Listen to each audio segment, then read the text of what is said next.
सूरत के अडाजन में शराब के अड्डे पर जनता रेड करने गए जयेश गुर्जर पर जानलेवा हमला। पुलिस की दारूबंदी की पोल खोलने वाले व्यक्ति पर पब्लिक रेड द्वारा जानलेवा हमला किया। जयेश गुर्जर पर अवैध शराब तस्करों ने जानलेवा हमला किया। जयेश गुर्जर को पुलिस थाने पहुंचने पर 2 घंटे तक हिरासत में रखा गया। जयेश गुर्जर स्थानीय पुलिस को सूचना देने के बावजूद पुलिस नहीं पहुंची और एक जागरूक नागरिक पर हमला कर दिया गया। आप देख रहे हो crime open news, Nathu Singh Shekhawat के साथ। મારું નામ જયેશ ગુર્જર છે।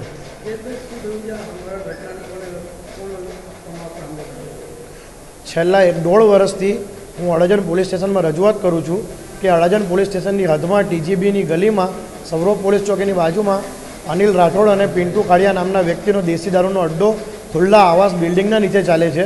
તો કોઈપણ જાતની કાર્યવાહી ન થઈ તે પછી અમે લોકો ફેસબુક લાઈવના માધ્યમથી ત્યાં જનતા રેડ કરી હતી અને ત્યાં અનિલ રાઠોડ અને પિન્ટુ કાળિયા દ્વારા મારા પર હુમલો કરવામાં આવ્યો છે પથ્થર અને લોખંડના સળિયા વડે। અને સાથે સાથે જ્યારે હું પોલીસ સ્ટેશન પર ફરિયાદ લખાવવા ગયો તો પોલીસ સ્ટેશનના અંદર સંજય ભરવાડ નામના વહીવટદાર છે ડી સ્ટાફમાં, એ વ્યક્તિએ મને રૂમમાં બંધ કરી અને સાથે સાથે ઇન્દ્રજીત નામના આ 2 વ્યક્તિએ મળીને મને આ જે મોઢાના ભાગ પર વાગેલો છે એના પર 3 મુક્કા મારેલા છે મને। શું તમે પછી જ્યાં મેટર થઈ અડાજણ પોલીસ સ્ટેશનમાં લઈ જવામાં આવ્યા, શું કેવી રીતે પોલીસનો રિસ્પોન્સ? કોઈ રિસ્પોન્સ નહીં। મને 2 કલાક સુધી રૂમમાં બંધ કરી દીધો અને વાગેલા ઉપર મને માર વાગ્યો છે, મારી બ્લીડિંગ થતી હતી, તે છતાં મારા ફેમિલીને પણ અંદર આવવા નહીં દીધો। મારી મમ્મી સાથે પણ મા બેનની ગાળો ભાંડેલી છે લોકો। હાલ તમે ક્યાં આવ્યા છો? હું હાલ સિવિલ હોસ્પિટલ છું। કેવી રીતના સારવાર થઈ છે, કાકા ઈજા થઈ રહી છે? મને ઉપરના ભાગમાં પણ સ્ટેજીસ છે, અહીંયા પણ સ્ટેટીસ છે અને નાકના ભાગમાં પણ ઇન્ટરનલ ઈજા છે અને બાજુના ભાગમાં પણ લાકડાના ફટકા વાગેલા છે। તો અહીંયા અત્યારે ટ્રીટમેન્ટ ચાલુ છે। મારું નામ જયેશ ગુર્જર।